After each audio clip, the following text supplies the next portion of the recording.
He and dozens of his global counterparts gathered at the Arc de Triomphe in central Paris to mark 100 years since the nightmares of World War I ended, a conclusion brought about partly by the entry of the United States into the bitter, nationalism-fueled conflict.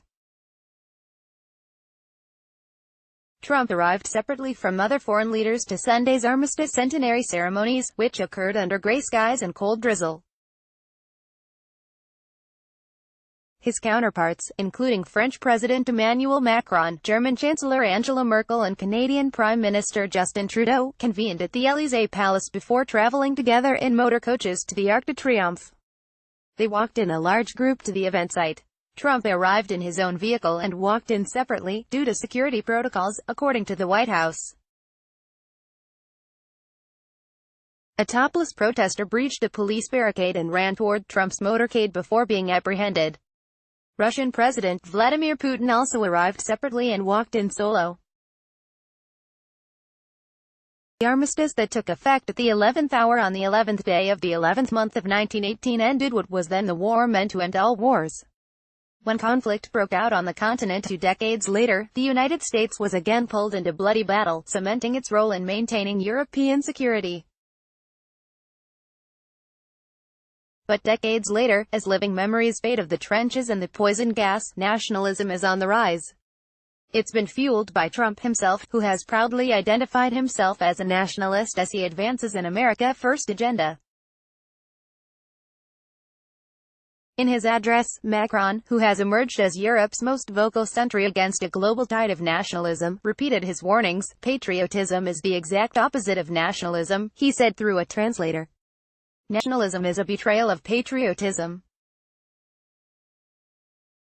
By saying our interests first, who cares about the others, we erase what a nation holds dearest, what gives it life, what makes it great and what is essential, its moral values.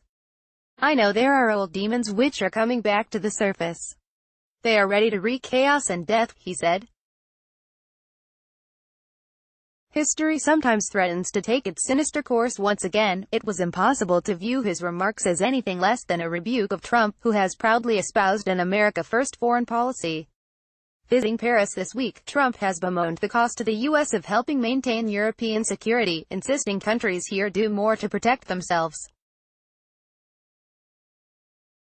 The cost of securing Europe is a reliable bête noire for Trump, one he's railed against, on the campaign trail and in meetings with his counterparts. His actions have raised questions about the state of long-standing U.S. relationships.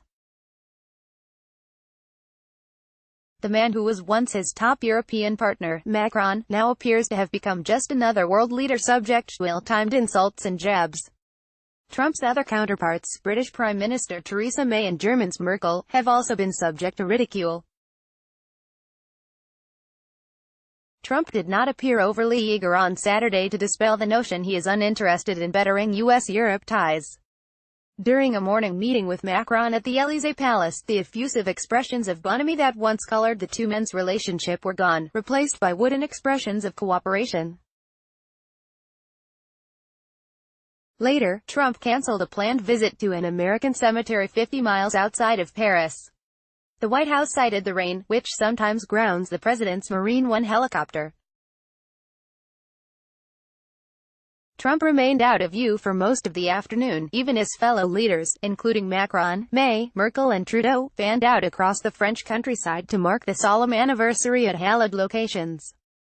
Trump will have a chance on Sunday to make up for the cancellation, which drew criticism and accusations he was ignoring the sacrifice of American military personnel who died in World War I following the ceremony at the Arc de Triomphe, which will feature a review of troops, musical performances and an address from Macron. Trump will attend a lunch for all the world leaders, which could lead to encounters with Merkel, May, Putin or other assembled dignitaries. Then he will visit another American cemetery, this one closer to Paris, to lay a wreath and deliver his own speech. He's due back in Washington by Sunday evening. The visit to Paris came about after Trump scrubbed plans for a military parade in Washington, deeming the $90 million price tag too steep. He originally devised the parade, having been inspired by Bastille Day celebrations in Paris last year, which featured tanks, troops in formation and aircraft flyovers. Sunday's ceremony occurs in the same vicinity but won't be as overly militaristic. It is intended to commemorate the end of war and not the practice of it.